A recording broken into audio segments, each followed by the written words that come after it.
When it comes to influencer marketing, do you have to pay taxes on products that you receive for free? Well, since companies are using influencer marketing more and more, this opens up tax situations that are unique to influencers and content creators. As a former IRS auditor, I'm going to share with you what should be done for federal income tax purposes when you receive a free product to review. Now, I'm not giving you tax or legal advice. Every situation is different, so you should consult with your own tax or legal advisor for personal guidance.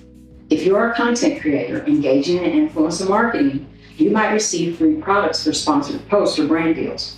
A lot of influencers aren't aware that most of the time, when you receive free products and services, the value has to be included in taxable income.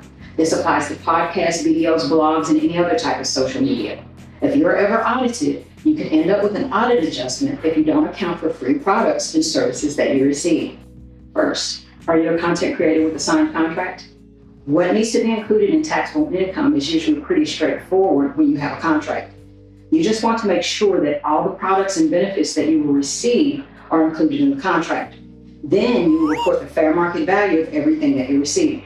For instance, if you're giving a review about a music performer and you receive $5,000, free concert tickets, and free travel, you would include the fair market value of all these items on your federal tax return. Okay. Are you a content creator doing influencer marketing, but you are not under contract and you receive free products to promote? Some tax advisors will tell you that you don't have to include the value of these items in income, but as a former IRS auditor, I can tell you that most auditors would say that you have to include it. Because a company expects something in return for providing you with a free product, according to the barter transaction requirements, you should include the fair market value of the item in your taxable income on your federal tax return.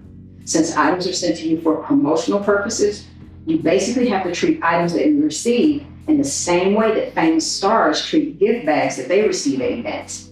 On the other hand, if you're a content creator and you receive a product that has nothing to do with influencer marketing, you can treat the product as a gift.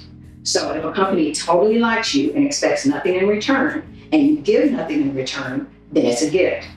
Honestly, this is a great area because any use by you of the product might be classified as promoting the product. It's really best not to accept gifts like these, but if you're comfortable in viewing it as a gift, you should keep good documentation. Documentation should include the item's fair market value and any proof from the company stating that the company expects nothing in return. If you are ever audited and it's determined that the item is not a gift, you would have to include the fair market value of the gift in your taxable income. There is a de minimis income exclusion that can be used in influencer marketing. For this exclusion, the cost of any product received would have to be so low that it wouldn't make sense to go through the trouble of including it in income. So think of things like cookies, pens, or inexpensive tote bags.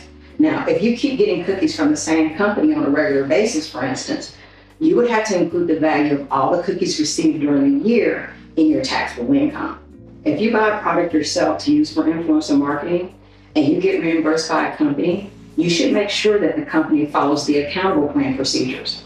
If you receive a reimbursement from a company that has an accountable plan, and if you follow the accountable plan requirements, you won't have to include the reimbursement in income. To exclude the reimbursement from income, the expense itself must be business related. You also should provide a copy of the receipt or invoice to the company and prove that you actually paid for the item. If you want to know more about how an accountable plan works, please watch the video in the upper left of your screen. Take care.